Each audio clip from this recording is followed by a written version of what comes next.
क्रमशः हमारे बीच आ रही हैं विधि चौहान।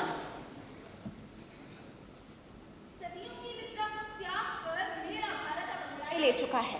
अब ये सोया हुआ राष्ट्र नहीं बल्कि जागृत और हुंकार भरता हुआ नया भारत है। अब वक्त आ गया है जिस मिट्टी ने हमें जन्म दिया, पहचान दी, उसे अपने हौसलों से सजा दें, अपनी एकजुट शक्ति से राष्ट्र को उन्नति के शिखर तक पहुंचा दें और 2047 तक विश्व गुरु बनकर एक स्वर्णिम इतिहास बना दें।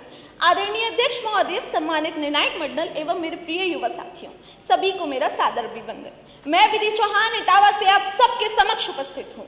अध्यक्ष महोदय, डॉक्टर एपीजे अब्दुल कलाम ने कहा था, ignited mind of the youth are the greatest resource for the nation, और आज ये बात हकीकत हो रही है। हमारा देश का युवा अब सपनों का दृष्टा नहीं, उनका सृष्टा बन रहा है। भारत की 65% आबादी 35 वर्ष से कम आयु की है और यही हमारी सबसे बड़ी ताकत है। इसलिए इस बजट ने इसे युवा शक्ति के रूप में परिभाषित किया है। अध्यक्ष महोदय, विकसित भारत की नींव शिक्षा और कौशल के स्तंभों पर टिकी है। इसी सोच के साथ शिक्षा बजट में 1,39,000 करोड़ रुपए, पिछले वर्ष से 8% ज्यादा। स्किल डेवलपमेंट के क्षेत्र में 9,886 करोड़, 62% की अभूतपूर्व बढ़ोतरी है। महोदय, यह बजट केवल एक सरकारी दस्तावेज नहीं अपितु हर युवा के सपनों और संकल्पों का महाघोषणा पत्र है जो 2047 के विकसित भारत की नींव रखेगा। Because today's youth are job creators rather than job seekers। अब क्लासरूम्स केवल चौकबोर्ड तक सीमित नहीं है। आज का भारत डिजिटल क्रांति का गवाह बन रहा है। स्कूल्स और कॉलेजेस में वीजीसी कंटेंट क्रिएटर लैब स्थापित की जा रही है जहां युवा भारत को एक बुलंद आवाज दे रहा है। महोदय, भारत जैसे विकासशील देश के लिए कुछ भी असंभव नहीं, बस आवश्यकता है तो जामवंत रूपी ऐसे मंचों की जो हम युवाओं से कह सके, कवन सुकाज कठिन जग माही, जो नहीं होत तात तुम पाही। माननीय प्रधानमंत्री जी के नेतृत्व में इस बजट ने हमें प्रगति का मार्ग तो दे दिया है। अब इस मार्ग पर इतिहास रचना हमारा कर्तव्य है।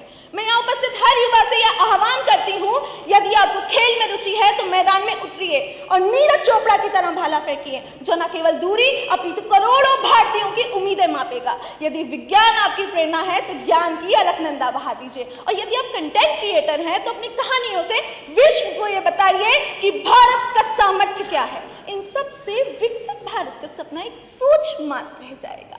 जैसा कि प्रसिद्ध कवि दुष्यंत कुमार जी ने कहा है, हो गई है पीर पर्वत से पिघलनी चाहिए, इस हिमालय से कोई गंगा निकलनी चाहिए। मेरा मकसद केवल हंगामा खड़ा करना नहीं, मेरी कोशिश है ये तस्वीर बदलनी चाहिए। मेरे सीने में ना सही तो तेरे सीने में ही सही, हो कहीं भी आग लेकिन आग जलनी चाहिए। ये आग है विकसित भारत के निर्माण की, ये आग है हमारे स्वाभिमान की।